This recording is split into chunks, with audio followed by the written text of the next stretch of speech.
இன்னைக்கு அரசு அதிகாரிகள், டாக்டர்ஸ், வக்கீல் அப்படின்னு நிறைய துறைகளில் பிரபலமானவர்கள் இருக்கிறார்கள். நிறைய பணம் சம்பாதித்தவர்கள் இருக்கிறார்கள். ஆனால் இவர்களுக்கு எல்லாம் சந்தோஷம் என்பது இருக்கிறதா? நிறைய பணம் வச்சிருக்கிறாங்க, பணத்திற்கு பஞ்சம் இல்லாமல் வாழ்ந்து கொண்டு இருக்கிறார்கள். ஆனால் இவருடைய வாழ்க்கையில் சந்தோஷம் அப்படின்னா ஒரு எல்ல அளவு கூட இவங்களுக்கு இல்லை, கடுகத்தனை கூட இல்லை. அவர்கள் வீட்டில் ஊனமுற்ற குழந்தைகள், அவர்கள் வீட்டில் திருமணம் ஆகாதவர்கள், காதல் திருமணம் செய்து கொண்டவர்கள் அப்படின்னு நிறைய சோகங்களோடு, குழந்தையின்மை, திருமணம் நடக்காமல் இருப்பது, நிறைய சம்பாதிக்கிறாங்க, எக்கச்சக்கமா சம்பாதிக்கிறாங்க, உயர் பதவி, சென்னையிலேயே உயர் பதவியில் இருக்கிறாங்க. புத்திர சோகம், குழந்தை இறந்து விடுவது, இது நிறைய பார்க்கிறோம்.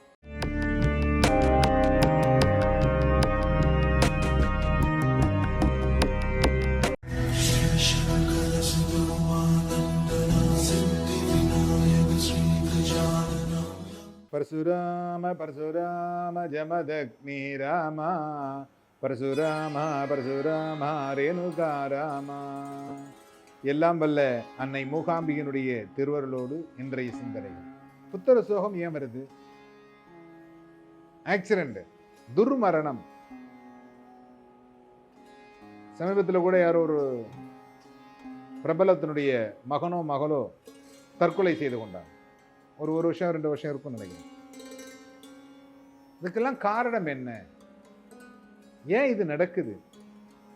அதாவது நீங்க என்ன நினைக்கிறீங்கன்னா, இலவசம் அப்படிங்கிறதுக்குள்ளார நீங்க போறீங்க.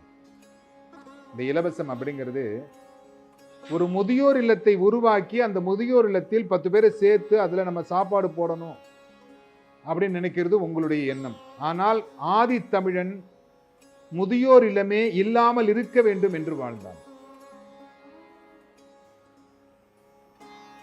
ஆதி தமிழன் முதியோர் இல்லமே இருக்கக்கூடாது, காது கேட்காம இருக்கக்கூடாது, எல்லாருடைய காதும் கேட்கணும். கண்ணு ஆபரேஷன் பண்ணி ஒருத்தனுக்கு கண்ணுக்கு உதவி பண்ணி அவனுக்கு கண்ணை தெரிய வைக்கிறத விட அந்த வியாதியே அவனுக்கு வராமல் இருக்கணும். அதுக்கு என்ன செய்யணும்? அதுதான் ஆராய்ச்சி பண்ணி அந்த காலத்தில் அவர்கள் அந்த முறைகளோடு வாழ்ந்தார்கள்.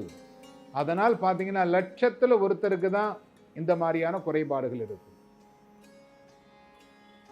லட்சத்துல ஒருத்தருக்கு தான் குறைபாடு இருக்கு. ஒரு கிராமத்துல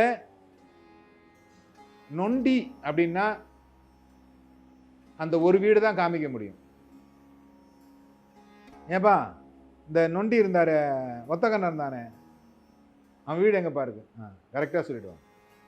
ஒரு கிராமத்தில் ஒருத்தர் இருந்தார்கள். இன்னைக்கு அப்படி இல்லைங்க. எவ்வளவு பிசிக்கல் சேலஞ்ச் உள்ள குழந்தைகள் வாழ்ந்து கொண்டிருக்கிறார்கள். இதற்கெல்லாம் காரணம் என்ன அப்படின்னா, நாம் நம்முடைய வாழ்க்கை முறையில் செய்ய வேண்டிய பிராயச்சித்தம்,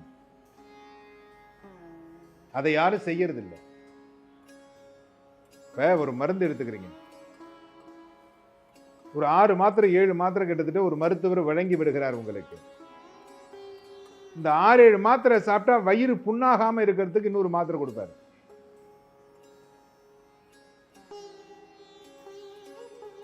அந்த மாத்திரை சாப்பிட்டாதான் இந்த மாத்திரை எல்லாம் வயிறு புண்ணாகாம பார்த்துக்கும்.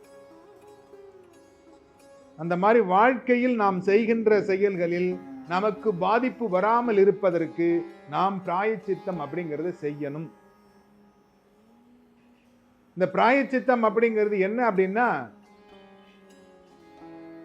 அந்த காலத்தில் நவக்கிரக ஹோமம் அப்படிங்கிறது தசாபுத்தி ஹோமம்னு தனியா ஒண்ணு பண்ணிக்கிட்டு இருந்தாங்க. காயத்ரி ஜபம், காயத்ரி ஹோமம் அப்படிங்கிறது பண்ணிக்கிட்டு இருந்தாங்க. இந்த தசாபுத்தி ஹோமம் அப்படிங்கிறது யாரும் இப்ப செய்யறதே இல்லை, செய்ய தெரிஞ்சவங்களும் இல்லை. என்ன திசை நடக்குது, அந்த திசையினுடைய அந்தரம் என்ன, அதனுடைய புத்தி என்ன அப்படிங்கிறதை பார்த்து அதற்கு தகுந்தாற்போல் ஹோமம் செய்து கொள்வது. அதற்கு அந்த ஹோமத்தில் ஏதாவது பங்கம் ஏற்பட்டு விட்டால் என்ன செய்வது அப்படிங்கிறதுக்காக அது கூட ஒரு காயத்ரி ஹோமத்தை செய்யறது அப்படின்னு பண்ணிக்கிட்டு இருந்தாங்க. அதெல்லாம் இன்னைக்கு செய்யறதுக்கு, ஏன்னா மருத்துவமனையில் 10 லட்சம் கொடுத்து உடம்ப புண்ணாக்கிக்கிறதுக்கு ரெடியா இருக்கிறாங்க.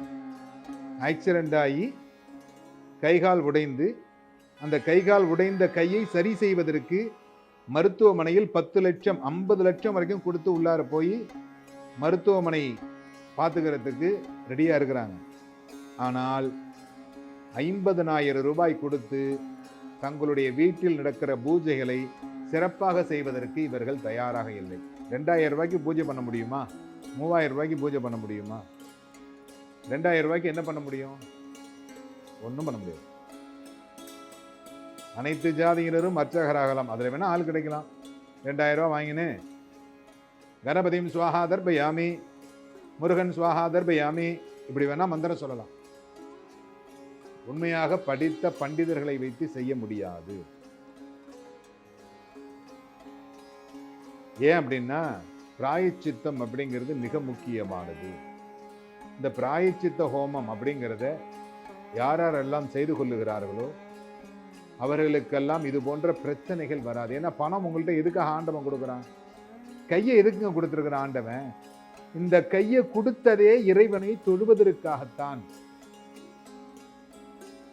இந்த வாயை கொடுப்பதே இறைவனுடைய நாமத்தை சொல்வதற்காகத்தான். இந்த நல்ல கண் பார்வை கொடுத்திருப்பதே இறைவனை உருவத்தை தரிசிப்பதற்காகத்தான். இந்த காது கொடுத்திருப்பது இறைவனுடைய நாமங்களை கேட்பதற்காகத்தான்.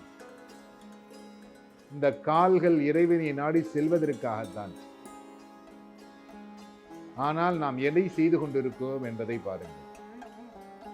இவையெல்லாம் இறைவனை நாடினால் கண்டிப்பாக நீங்கள் எல்லோரும் நல்ல விதமாக வாழலாம். பிராயச்சித்தம் என்பதை தெரிந்து கொண்டு அந்த பிராயச்சித்தத்தை செய்து வாருங்கள். எல்லோரும் இன்புற்றிருக்க சுவாமிநாத சுவாமியை பிரார்த்தனை செய்கிறேன்.